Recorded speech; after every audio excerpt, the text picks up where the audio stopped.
اشہد ان لا الہ الا اللہ واشہد ان محمدا عبدہ ورسولہ اللہم صلی علی سیدنا و نبینا محمد وعلی آل سیدنا و نبینا محمد وبارک وسلم۔ 18واں پارہ، 18ویں پارے میں سورۃ المومنون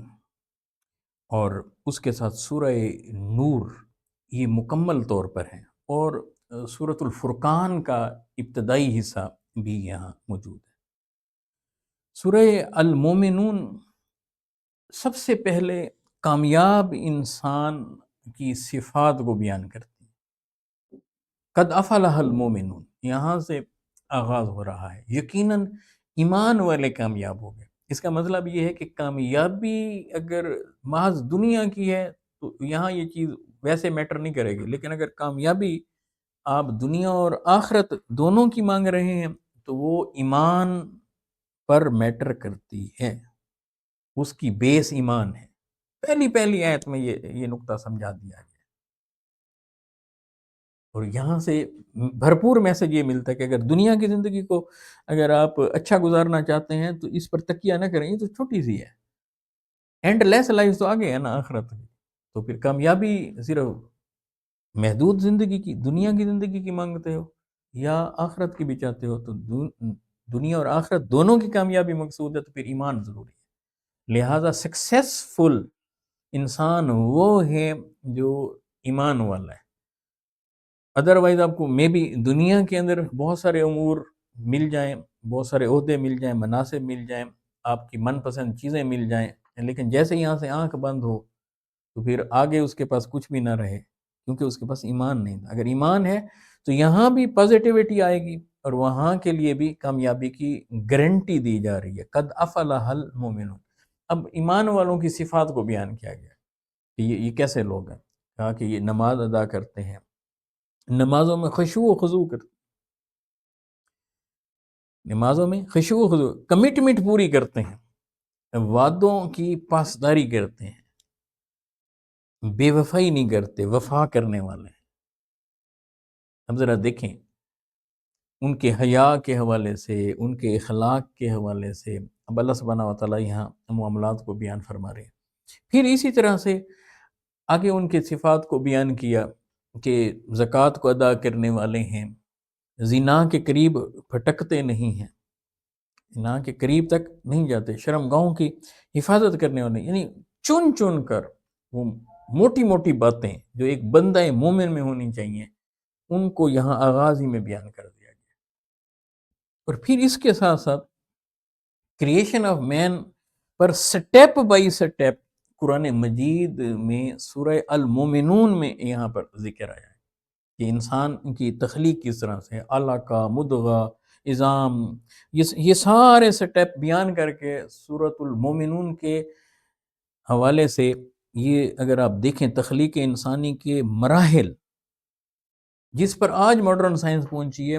اسے ایک ایک چیز کو سورۃ المومنون میں بیان کیا، اور اینڈ پر اللہ سبحانہ وتعالیٰ فرما رہے ہیں فتبارک اللہ احسن الخالقین، کتنا شاندار انسان کو بنانے والا اللہ سبحانہ۔ پھر اس کی طرف متوجہ کیا تو وجود باری تعالیٰ پر انسان کو دلیل بنایا کہ انسان اپنی تخلیق پر ہی غور کر لے، تخلیق کے مراحل پر غور کر لے، تخلیق کے مراحل پر ہی غور کر لے تو کیمیکل تشکیل اور اس کے بعد بیولوجیکل تشکیل، اس کے سارے مراحل، سپرم سے لے کر پھر ایک مکمل وجود کس طرح سے تشکیل پاتا ہے، اس کو اس خوبصورتی سے اور اتنے مختصر ترین انداز میں بیان کر کے یہ فرمایا فتبارک اللہ احسن الخالقین۔ جب اس پر انسان غور و فکر کرتا ہے تو ممکن ہی نہیں ہے کہ وہ خدا کے وجود کا انکار کرے۔ تو یہاں اس کا خصوصیت کے ساتھ یہاں پر ہمیں تذکرہ ملتا ہے۔ پھر اس کے بعد سورۃ نور، اس میں بڑی بنیادی چیزیں ہیں۔ سب سے پہلے یہاں پر خاندانی نظام، آئلی زندگی، اس کا ذکر ہے، حیا کا ذکر ہے، پردے کے احکامات ہیں، واقعہ عفق کو یہاں پر سورہ نور میں بیان کیا گیا، اور سب سے خوبصورت اور شاندار آیت نور یہاں موجود ہے۔ کہ جو اللہ سبحانہ و تعالیٰ کے عظمت اور رفت کی طرف اشارہ کرتی ہے۔ تو پہلی چیز کہ خاندانی نظام کے حوالے سے پاکیزگی کو کیسے حاصل کرنا ہے اس کی طرف اشارہ کیا گیا۔ پھر یہاں حد زنا اور قذف اس کو یہاں پر بیان کیا گیا ہے، زنا کے قریب بھی نہ پھٹکو، اگر کوئی زنا کا ارتکاب کر لیتا ہے تو اس کی کیا سزا ہوگی، اگر کوئی پاک دامن خواتین پر الزام تراشیاں کرتے ہیں یا ان کے حوالے سے ان کی یہاں پر تفصیلات کو بیان کیا گیا، اور خاص طور پر واقعہ عفق کا یہاں پر خوبصورت ذکر ہے۔ سیدہ ام المومنین عائشہ صدیقہ سلام اللہ علیہ کی برات کو اللہ سبحانہ و تعالیٰ نے یہاں بیان کیا ہے۔ ان پر جن لوگوں نے انگلی اٹھائی، جنہوں نے تہمت لگائی، بہتان لگائے، اس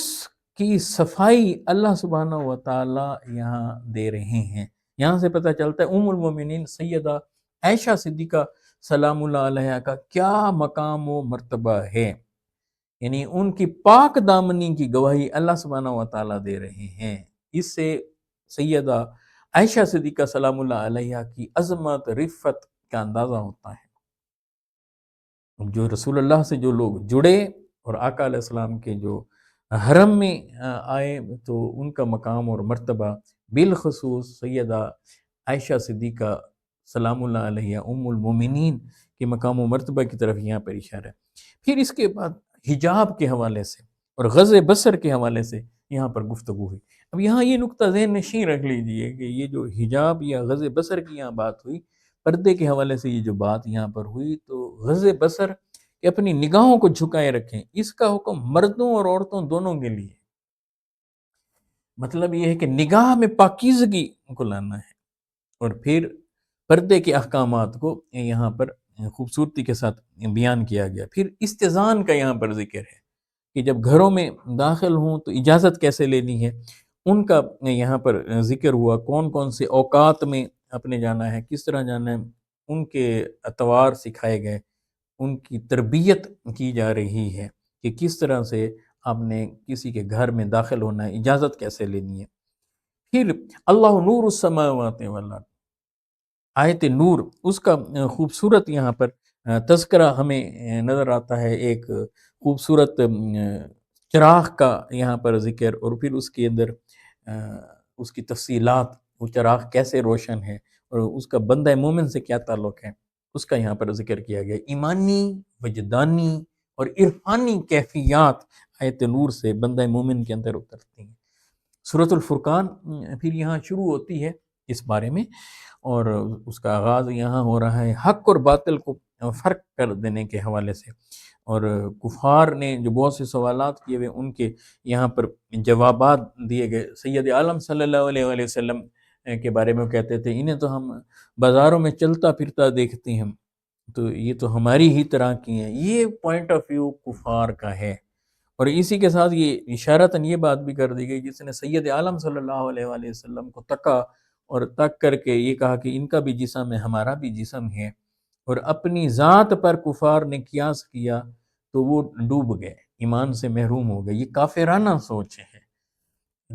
اور مومنانہ سوچ صحابہ کرام کی ہے، اہل بیت اطہار کے۔ کیا وہ دیکھتے تھے، سمجھتے تھے جسم تو آقا علیہ السلام کا بھی ہے، ہمارا بھی ہے، مگر آقا علیہ السلام کا جسم ہے پر اس پر مکھی نہیں بیٹھتی، پسینہ انہیں بھی آتا ہے، ہمیں بھی آتا ہے، مگر آقا علیہ السلام کا پسینہ ہے کہ وہ ہر وقت معطر ہوتا ہے، خوشبو سے تر ہوتا ہے۔